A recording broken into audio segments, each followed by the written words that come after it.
Hello students, हम लोग निबंध साहित्य का विकास क्रम पढ़ रहे हैं। इसके अंतर्गत आज हम पढ़ेंगे निबंध के भेद। आंतरिक और बाह्य पक्ष के आधार पर निबंध के अनेक भेद हैं। जैसे पहला है व्यक्ति के आधार पर निबंध के भेद। व्यक्ति के आधार पर निबंध के दो भेद होते हैं। पहला होता है विषयी प्रधान, जिसे निजात्मक कहते हैं, और दूसरा होता है विषय प्रधान, जिसे परात्मक भी कहते हैं। विषयी प्रधान के अंतर्गत लेखक का व्यक्तित्व उभर कर सामने आता है, जबकि विषय प्रधान के अंतर्गत विषय उभर कर सामने आता है। तो यहाँ पर हमने देखा व्यक्ति के आधार पर निबंध के दो भेद होते हैं, विषयी प्रधान और विषय प्रधान। इसके बाद आता है विषय के आधार पर निबंध के भेद। विषय के आधार पर निबंध के चार भेद होते हैं: वर्णनात्मक, दूसरा विवरणात्मक, तीसरा विचारात्मक और चौथा भावात्मक। अब देखते हैं वर्णनात्मक निबंध किसे कहते हैं।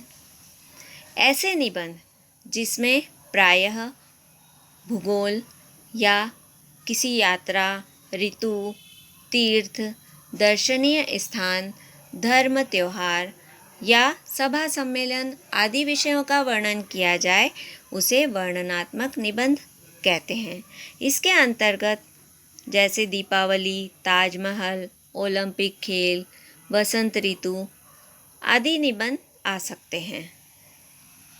अगला है विवरणात्मक, विवरण देना। इस प्रकार के निबंधों में वस्तु को स्थिर रूप में न देखकर गतिशील रूप में देखा जाता है।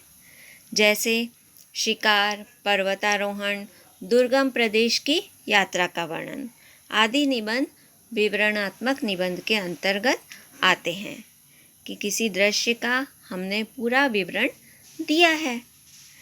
इसके अंतर्गत रेल यात्रा या विद्यालय का वार्षिकोत्सव आदि निबंध भी आ सकते हैं।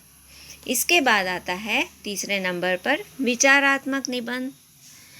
जैसा कि नाम से ही स्पष्ट है, इस प्रकार के निबंध में लेखक अपने अध्ययन, चिंतन मनन और तर्क वितर्क के आधार पर, अर्थात पक्ष विपक्ष के आधार पर निबंध की रचना करते हैं। ऐसे निबंध विचारात्मक निबंध कहलाते हैं। जैसे विधवा विवाह, अहिंसा, विज्ञान के चमत्कार, सामाजिक राष्ट्रीय एकता आदि निबंध विचारात्मक निबंध के अंतर्गत आते हैं। इसके बाद अंतिम है भावात्मक निबंध। इन निबंधों में भावनाओं की प्रधानता होती है। इनका संबंध भावना अर्थात हृदय से होता है। अतः ऐसे निबंधों के अंतर्गत मेरे सपनों का भारत, चांदनी रात, सदाचार, देश प्रेम, यदि मैं प्रधानमंत्री होता आदि विषय शामिल हो सकते हैं।